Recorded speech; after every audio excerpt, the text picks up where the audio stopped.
Hey there, it's Sarah, and I have your tarot card message of the day. Today I pulled for you the Ace of Cups, and I think specifically in this deck it is the Ace of Water, but traditionally we hear Ace of Cups.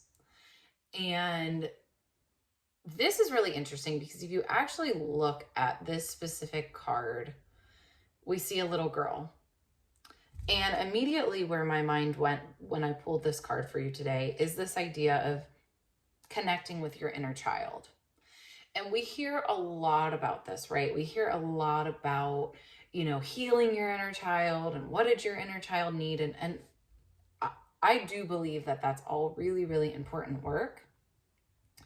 I think here, though, it's a little bit of a lighter version of that. I don't think it's so intense as to like, let's go deep into the traumas of my childhood, right? And again, there's a time and place for that. And I am such a big proponent of therapy to do such work. But I think what this card is actually inviting you to do is to maybe start exploring doing some of the things that you always wanted to do as a kid.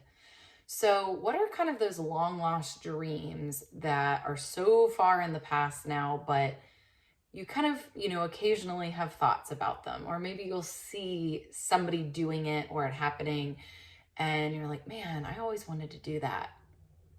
For me, it's like horses. I would love to ride horses. And it's so random. That's so completely adjacent to the way that I grew up or anything that I ever really did. But yeah, that's my thing. And my question is, what's yours? Comment below. Tell me what's yours. I think just honoring these inner desires and inclinations and creativity, dreams, that is a way of healing. It doesn't always have to be this doom and gloom.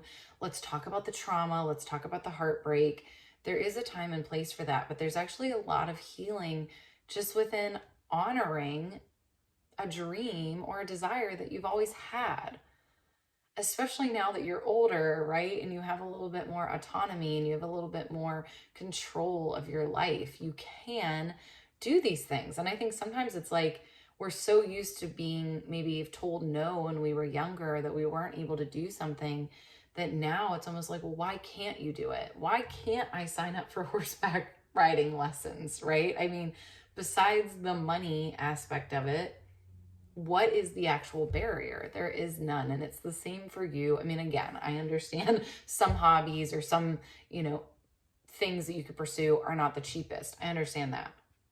But yeah, I don't know. Like, I'm curious, what is that thing that has always kind of popped up for you that you have always wanted to do? And I'm just going to leave this as an invitation today for you to maybe start exploring that, because that is part of healing. Healing is listening to the desires of your heart and honoring them, because you deserve that. We all deserve that. All right, have a beautiful day. Again, if you are willing to share what yours is, comment below, and I'll see you tomorrow. Bye.